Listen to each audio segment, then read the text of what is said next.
Santa.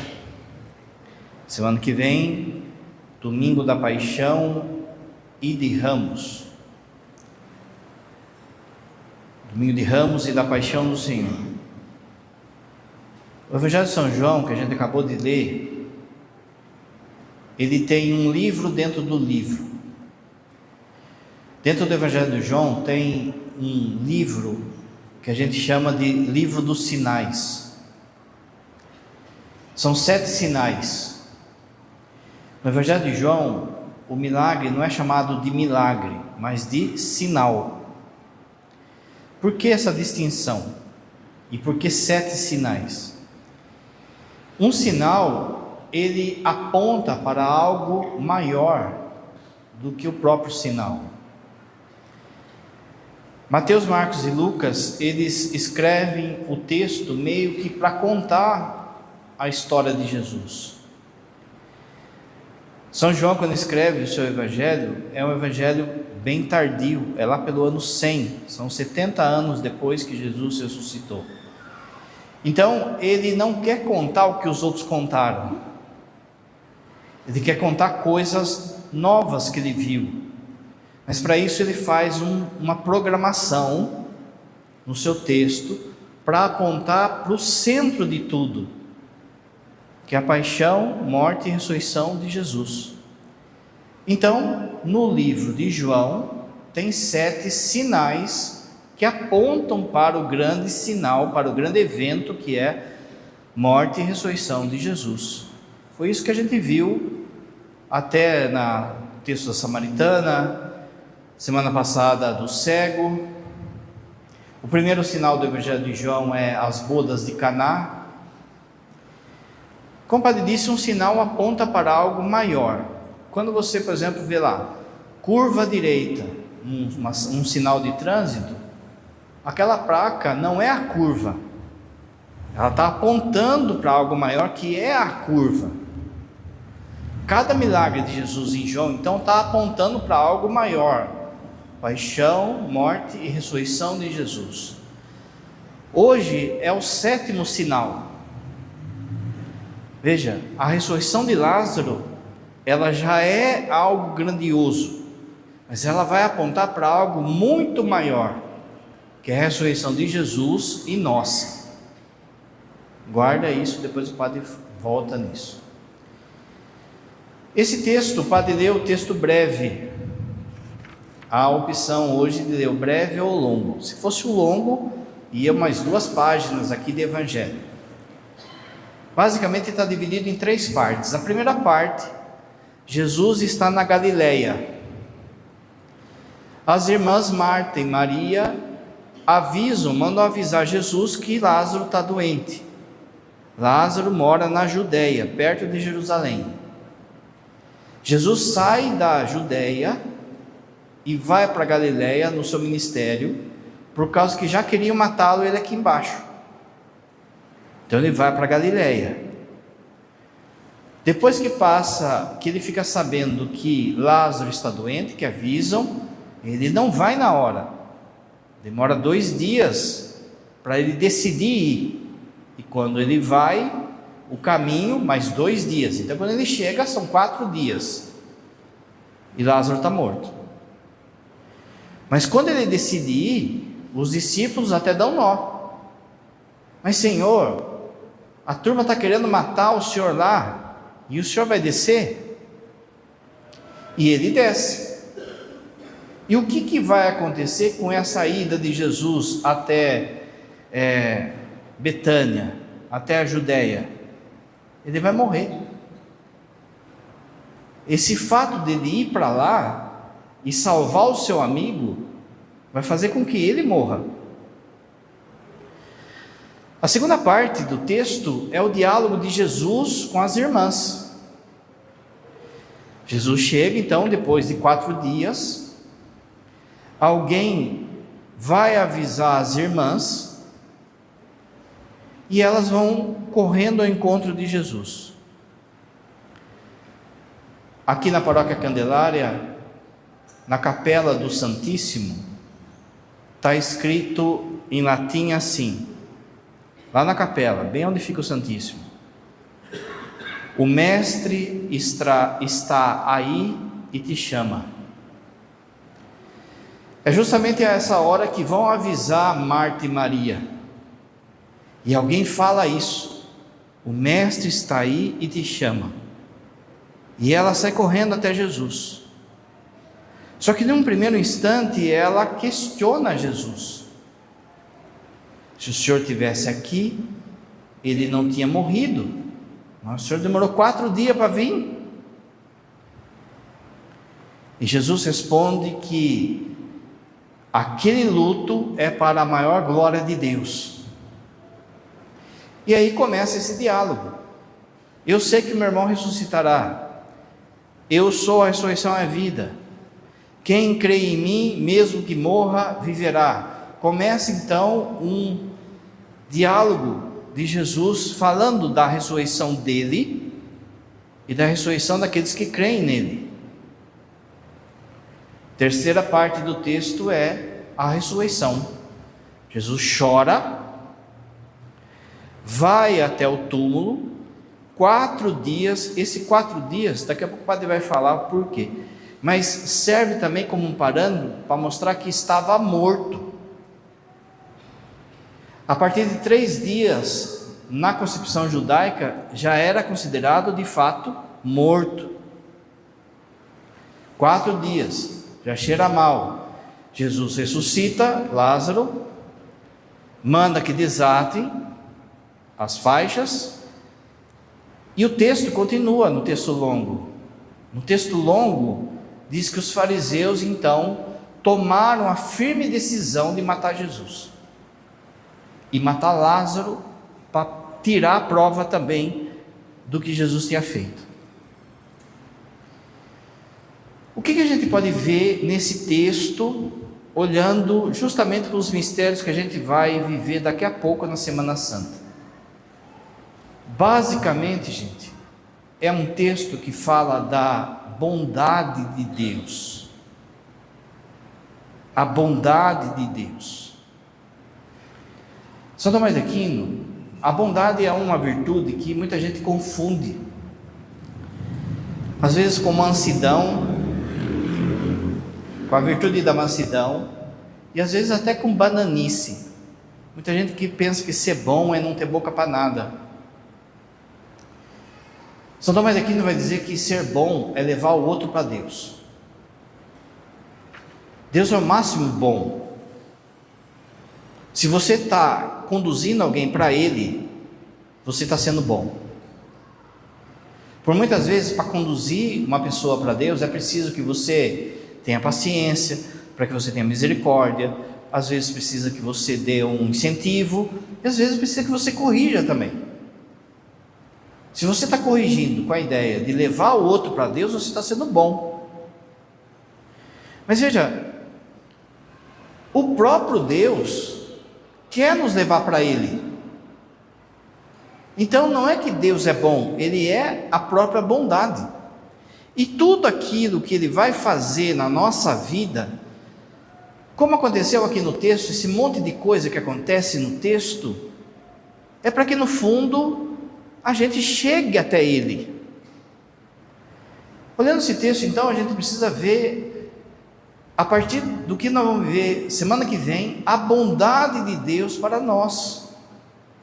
Perceber o quanto que Deus está sendo bom para nós, nos conduzindo para Ele, em meio a sofrimento, a luto e a vitória.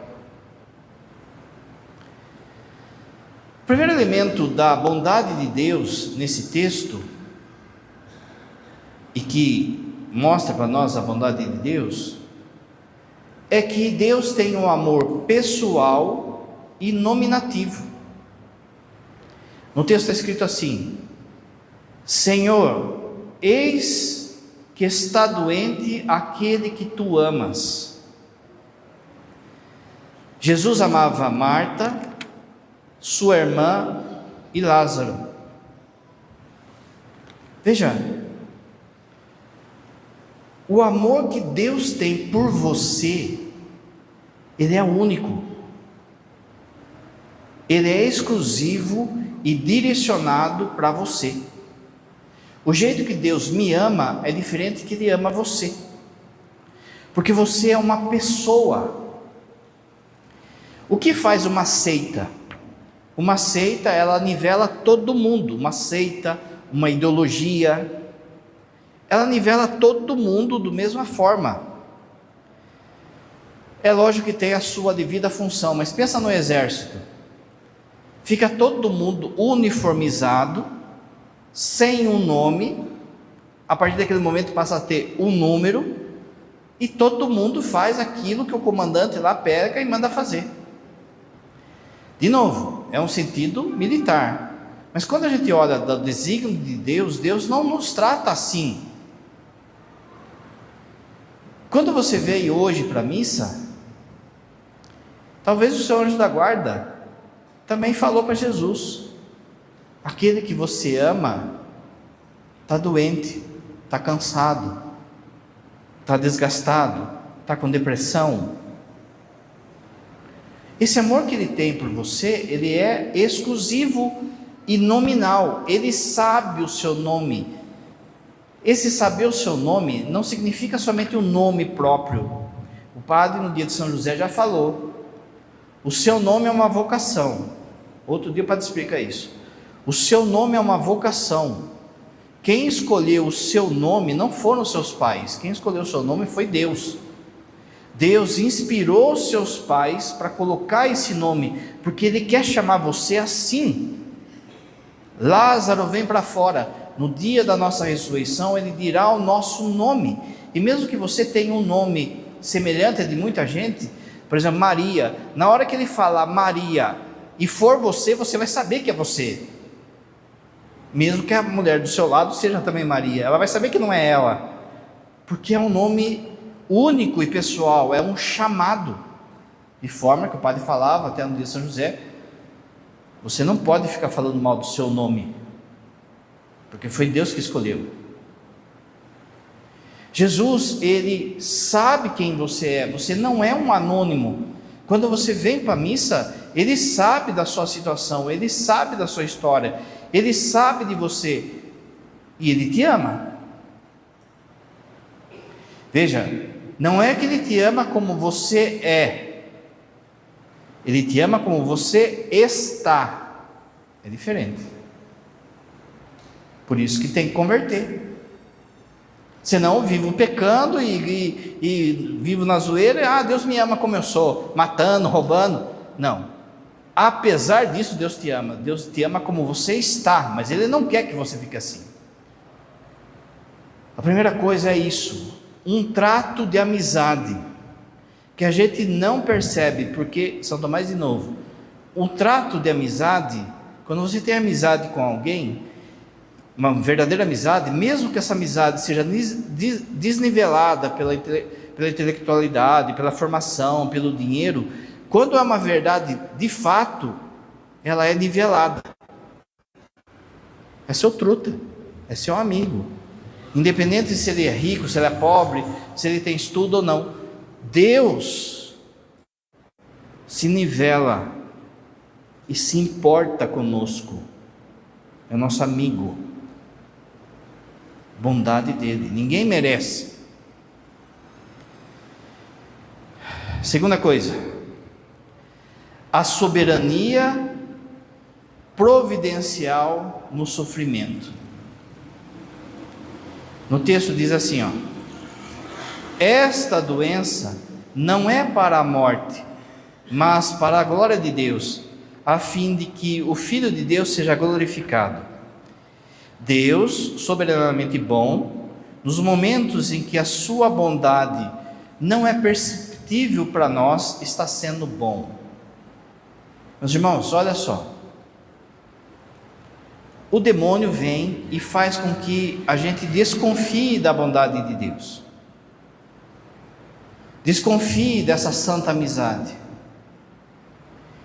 Por muitas vezes Deus parece o nosso inimigo, parece que é chato, parece que Ele não quer fazer aquilo que a gente quer, aquilo que a gente gosta, mas Ele é o ser sábio e inteligente. não sou eu. O projeto dele é melhor que o meu. Por muitas vezes, o meu projeto vai querer encaixar na vontade de Deus na marra. Mas não é o meu projeto que deve prevalecer, porque não sou eu que sou o sábio, senão ele.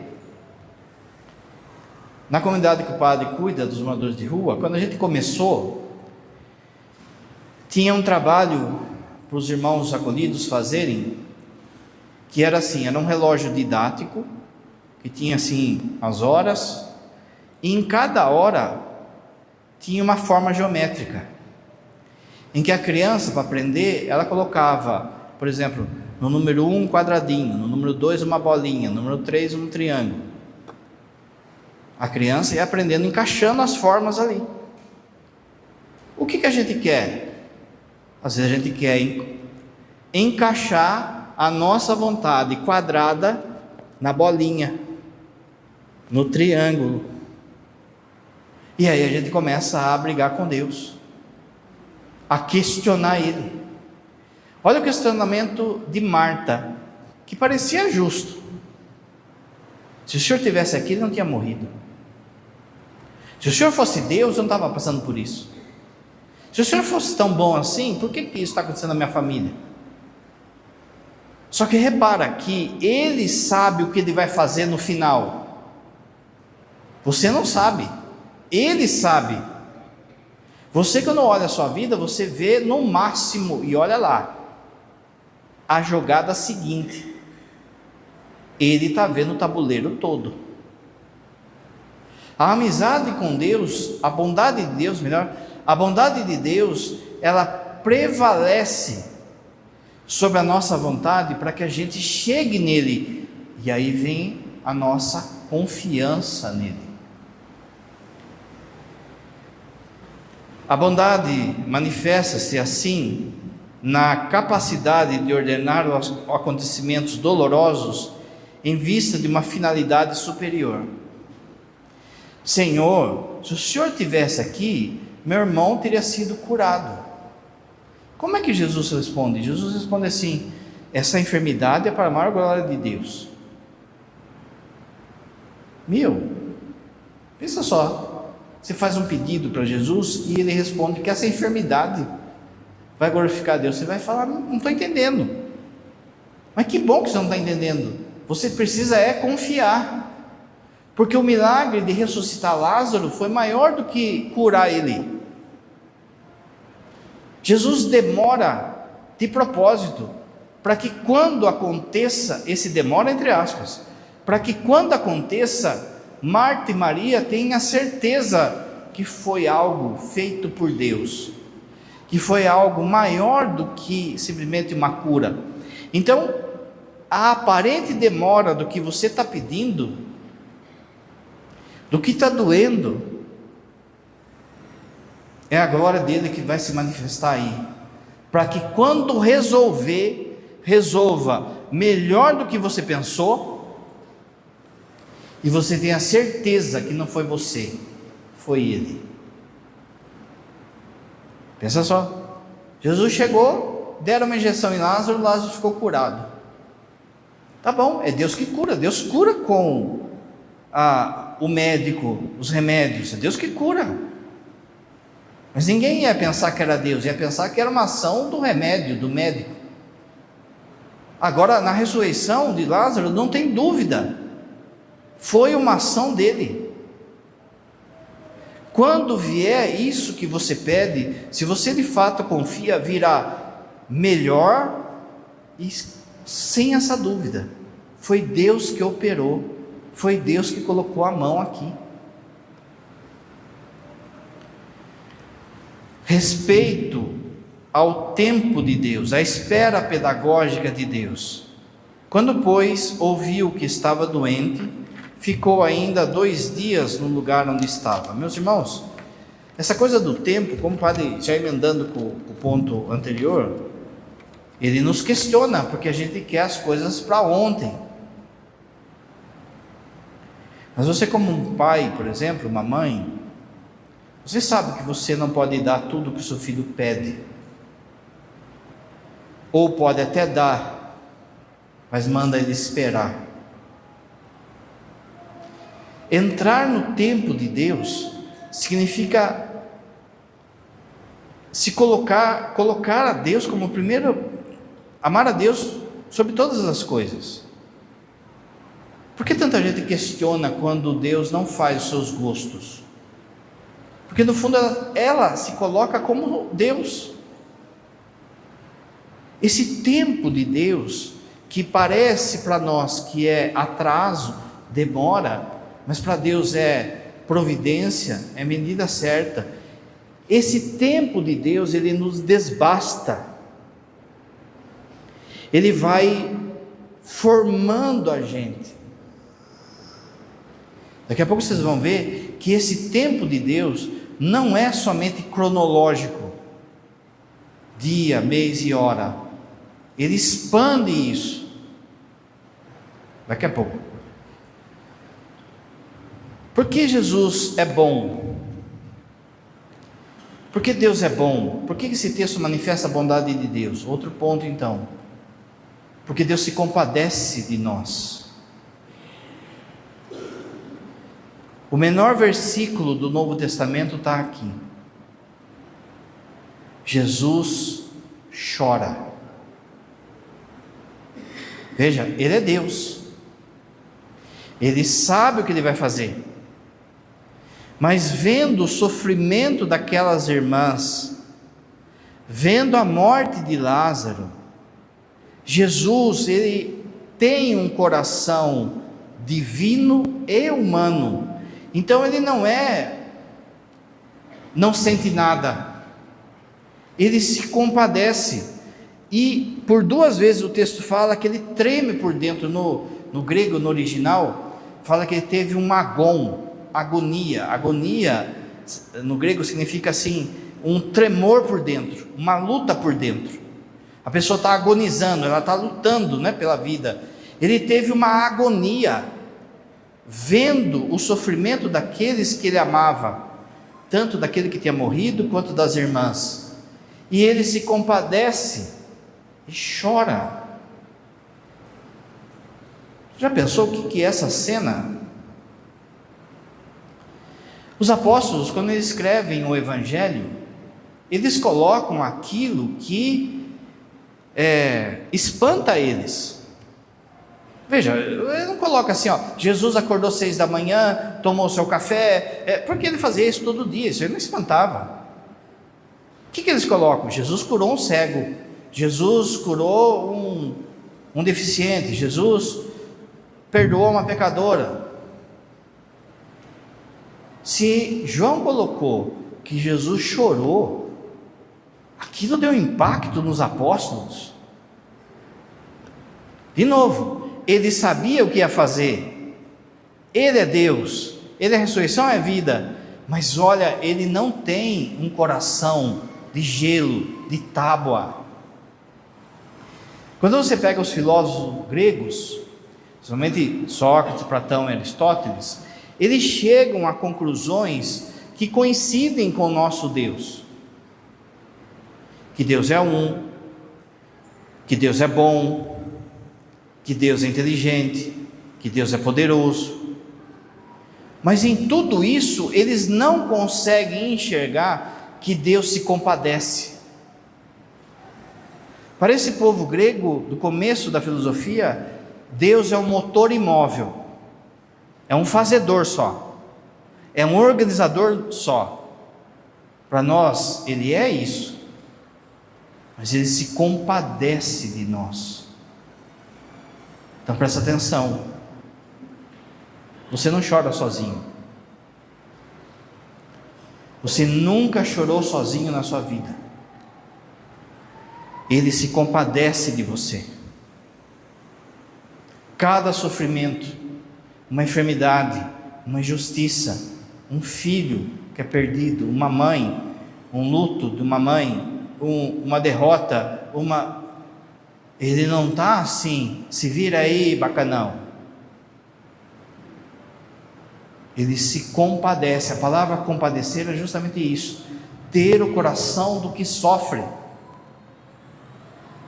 Quando Jesus pede para que a gente tenha compaixão, misericórdia, é justamente isso. Há uma diferença de compadecer-se e dó.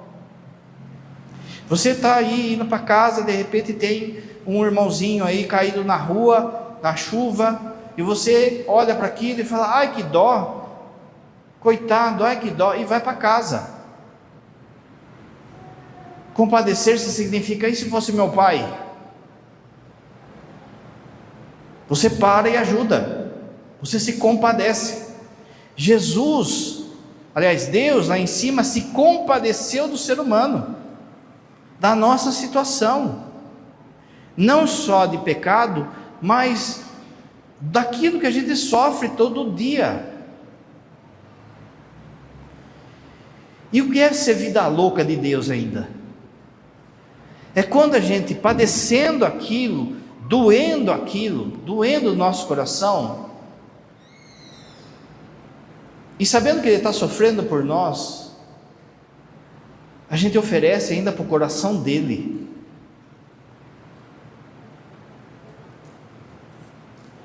Isso é o auxílio que a gente pode dar no sofrimento de Jesus. A nossa dor é capaz, olha que coisa é isso, de aliviar o sofrimento de Jesus na Semana Santa, ainda hoje. No Horto das Oliveiras, você lembra que Jesus suou sangue ali. Ali, o padre vai explicar durante a Semana Santa, ele é esmagado pelos nossos pecados, literalmente. Pensa assim, ele é Deus. Naquele momento, ele está vendo todos os nossos pecados, de todas as pessoas. Pensa cada coisa que tem na face da terra. Você viu aí esse milionário aí dos Estados Unidos, é o que ele fazia com as crianças. Jesus viu isso. Jesus viu o sofrimento daquelas crianças, e aquilo o esmagou. O meu pecado o esmagou. Quando a gente olha para essa imagem, muita gente vem assim: eu não gosto dessa imagem não, Jesus está cheio de machucado, de dodói, não sei o quê. Se você tem compaixão com Jesus, para de pecar, porque quem fez aquilo lá fui eu. Quando a gente passa por um sofrimento, a gente é capaz de pegar esse sofrimento ainda e oferecer para Ele, no Horto das Oliveiras, dizendo assim: Jesus, eu sei que o Senhor ficou sozinho, vendo toda a imundície do mundo, da história do mundo naquele momento, e o Senhor ficou sozinho, não tinha nem os apóstolos ficaram dormindo. Então essa dor, em vez de eu reclamar, de eu murmurar, eu me uno ao Senhor. Depois em casa você pense nisso, que você vai entender o porquê que os inocentes sofrem. É porque eles são santinhos de Jesus. Pensa, por exemplo, em tantas crianças que sofrem com o câncer. Você fica: por que Jesus, o Senhor está fazendo aquilo? Primeira coisa, quem mais sofre com aquela situação é o próprio Jesus. Ele se compadece daquelas crianças, mas vai ver a fé daquelas crianças perto da nossa. É um mistério do sofrimento e da dor, e do compadecer-se da nossa dor, de modo que você, quando você chorar, você precisa lembrar disso. Você nunca chorou sozinho, Ele nunca te abandonou. É necessário que se passe pelo caminho da cruz, e o entendimento disso nós vamos ter lá em cima só. Santo Agostinho fala que a vida é como se fosse passar numa trilha estreita, cheia de roseira. E quando você vai passando naquela trilha, a sua carne, a sua pele, de vez em quando é arranhada num espinho, e você é machucado ali. E aí a tendência nossa é querer reclamar ou murmurar. Mas aí Santo Agostinho diz assim: se você tivesse olhado bem para o espinho, você ia ver que tinha um sangue anterior ao seu naquele espinho, que é o dele. A situação que você possa estar passando agora, ou que você já passou, ou que você vai passar, você não aguenta sozinho. É como se ele falasse assim: ó, eu me compadeço de você, 90%, 95% eu carrego, o resto é você.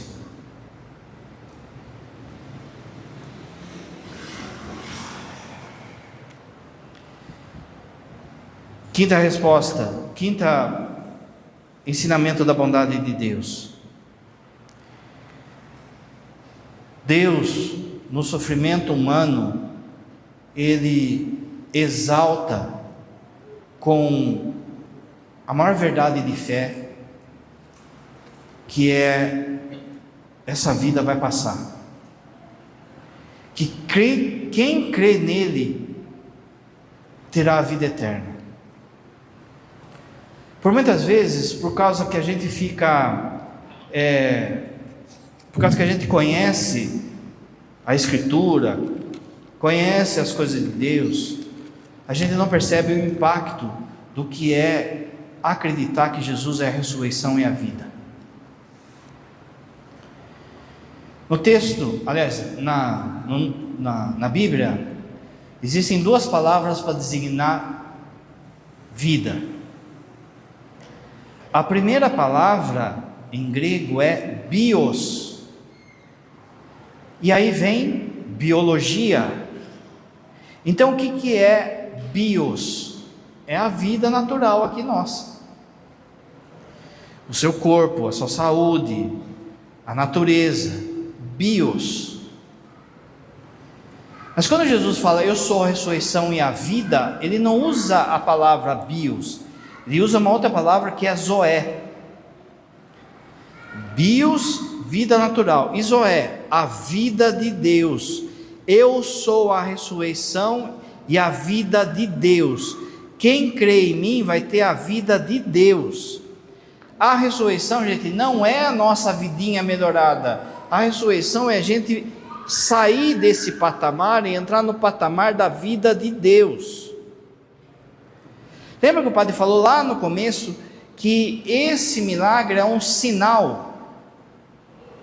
Ele está apontando para algo maior. Ele ressuscita Lázaro como um sinal da grande ressurreição, que é quando a gente chegar lá. Porque veja só, Lázaro ali ressuscitou, mas passou um tempo, ele morreu de novo. Ele não está vivo até agora, mas ele entrou num outro patamar. O milagre de ter ressuscitado Lázaro é um sinal de algo muito maior, que está na segunda leitura. Se você tem o Espírito de Cristo, e Cristo ressuscitou, você vai ressuscitar com Ele. De forma que a morte não é um ponto final. A morte é uma vírgula.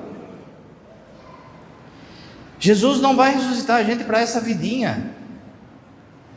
Veja só, você deve pedir, por exemplo, quando alguém está enfermo, que Deus cure aquela pessoa. Ah, Jesus cura, sei lá, o meu pai, o meu filho. Você deve pedir. Se Deus conceder esse milagre, isso não quer dizer que ele não vai morrer outro dia. Se não tem a ressurreição de Jesus, poderia trazer essa cura, que no fundo não ia adiantar nada. Porque pensa só, Tá bom, Jesus vai lá e curou alguém de uma enfermidade grave, ela ganhou mais 10 anos de vida, mas depois, se não tem a ressurreição, se não tem esse bios, acabou. Vamos pensar de outra forma. Pensa numa pessoa que já faleceu, que você tem muita saudade.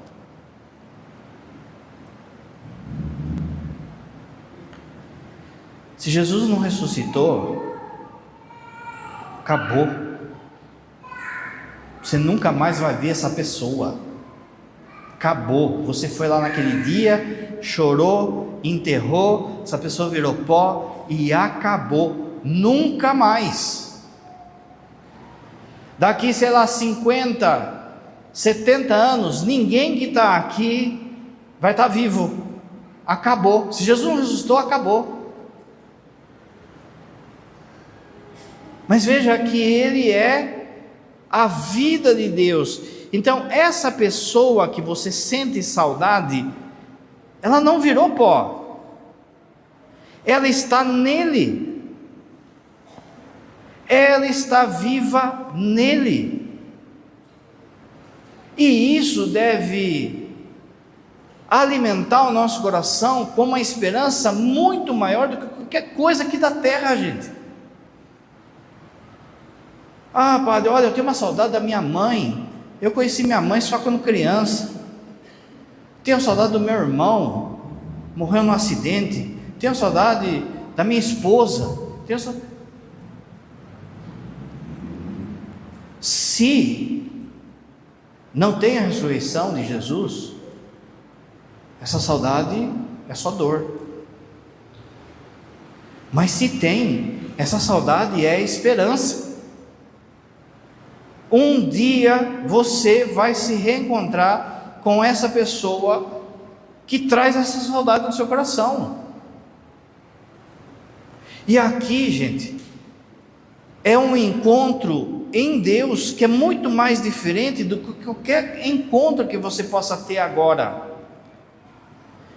Porque por mais, vamos supor que alguém perdeu a mãe, está aí com saudade da mãe, saudade do pai, 30 anos que perdeu o pai, por exemplo, mal lembra do rosto dele. Por mais que você tivesse amado o seu pai, e ele você, um dia ou outro sempre sai uma faísquinha, não é? Um dia ou outro sempre sai uma palavra torta, não sei o que, babá. Por quê? Porque a gente está sob o efeito do pecado de Adão, do deserto, lembra? O padre já falou? Mas o seu pai está lá em Deus. Na hora que você chegar, não vai ter essa história de rusguinha. Tudo aquilo que você viveu com ele, de faísquinha, vai ser pó. Vocês nem vão ligar. O padre sempre fala, né? Duas coisas que sempre dividem família: na hora da herança, irmão fica sem falar com o irmão por causa de merreca, de quirera, ou na hora que um dos pais fica doente.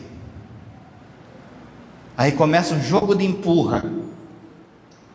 Eu não tenho tempo. Cuida você, agora só escala, agora você quer.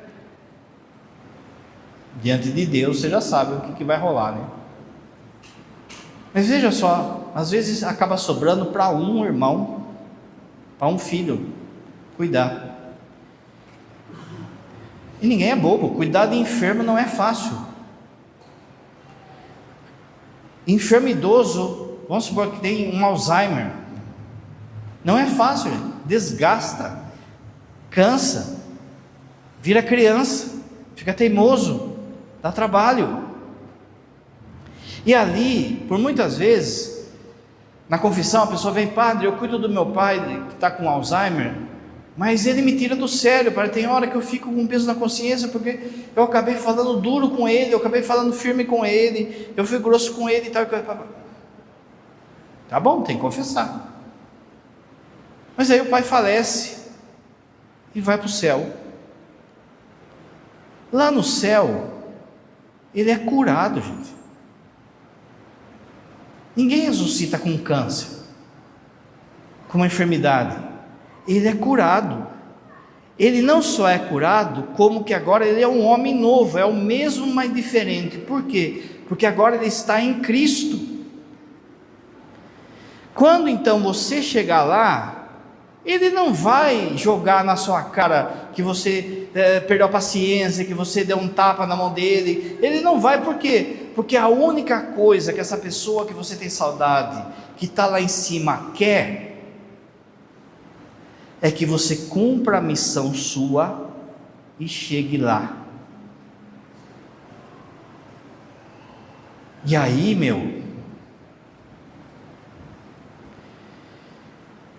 depois quem quiser, procura no YouTube. O exército americano, ele faz uns vídeos em que o soldado, ele fica servindo aí na guerra ou em posto no exterior e volta depois de 2, 3 anos. Tanto homem como mulher, né? Lá também serve mulheres. Agora aqui no Brasil parece que também está podendo como soldado também. Mas veja, fica 2, 3 anos fora. E aí o exército americano quer fazer uma surpresa às vezes para a família, principalmente para os filhos. Então, manda na escola da criança o pai dentro de uma caixa de presente. O pai vestido de Mickey. O pai... E aí a criança está ali na escolinha pintando, ou de repente está jogando bola, e de repente o pai sai da caixa. De repente a mãe tira a roupa de Mickey. A criança, quando vê, ela larga o que ela está fazendo e vai correndo ao encontro do pai ou com a mãe. Até o cachorro da turma fica desesperado de tanto tempo que não via. Quando você chegar lá, essa pessoa vai vir correndo atrás de você, dar um cheiro no seu cangote e falar: que bom que você veio, eu estava aqui rezando, intercedendo para que você chegasse. Não vai ter essa de: ai pai, me desculpe, ai mãe, desculpe. Não vai ter essa, por quê? Porque o que importa é que vocês vão estar lá, glorificando a Deus. Uma das alegrias do céu vai ser ver as pessoas que a gente ama. Você não vai ser diluído na energia, como se fosse um conta-gota que você joga no oceano. Você é a pessoa, você vai reconhecer o outro ali. Você vai agradecer ao seu marido, porque ele rezou por você, a sua esposa, os seus filhos. E vai estar todo mundo no melhor nível possível, porque agora eles estão fundamentados na pessoa de Cristo. Tira a ressurreição da sua vida, faz de conta que é tudo história, tudo balela de Jesus. O que sobra para você ter esperança em relação a alguém que já foi? Mas se ele ressuscitou, se ele é Deus e não mente, então não vai passar. Aliás, essa vida vai passar e a gente vai entrar numa vida de verdadeira Zoé, de vida em Deus. Há uma tese da teologia, isso aqui é tese, isso aqui não é doutrina, mas, só falta bater o martelo, que se todos nós vamos ressuscitar em Cristo, então a nossa ressurreição seria com a idade de Cristo ressuscitado, mais ou menos com 33 anos, o corpo. Você vai encontrar seu pai, que estava com Alzheimer, que estava com câncer, que estava com não sei o que, curado ali na idade de Cristo ressuscitado. Quando você reza para as pessoas, para serem curadas, e de repente a pessoa morre, aí você fica assim, mas então não valeu a minha oração? Eles morreram? Não, claro que valeu, não acabou ainda. Lembra do negócio dos 4 dias? Tem uma demorinha aí, porque no último dia ele vai curar a todos. Então quando você chegar diante do seu pai e da sua mãe, vai ser o corpo, a alma e a psique dele mergulhada em Cristo, a melhor versão dele, a melhor versão dela, ou sua. Mas tem uma outra coisa aí também. Você que perdeu um filho na barriga, por exemplo, você não conheceu ele, não conheceu ela, mas ele está vivo, não é isso que a gente diz? Por que a gente defende a vida contra o aborto? Porque houve concepção, a vida é uma pessoa, padre, perdida de modo espontâneo. Você vai chegar lá no céu, e um bonitão ou uma bonitona vai bater no seu ombro e vai falar: oi, mãe. Você que perdeu algum filho, quando perguntarem para você quantos filhos você tem que contar com quem está lá em cima. Não é assim, a gente tem 3, a gente perdeu 2. Não, a gente tem 5 filhos. 2 estão lá já. 2 estão rezando por mim lá, estão pedindo por mim lá. E você vai ver que doeu naquela hora, mas talvez você só chegou aqui porque esses filhos estavam lá para pedir para você aqui embaixo. Para de olhar só no tabuleiro, só na peça seguinte. Deixa Deus mostrar a vida verdadeira para você. Vai ter valido a pena, gente. Cada lágrima que você derramou para um filho adolescente, para a esposa, para uma mãe, cada coisa que você cuidou de alguém, vai ter valido a pena, porque lá vai ser a vida verdadeira. Aqui é só rascunho. Quem crê em mim, ainda que morra, viverá. Creio em Deus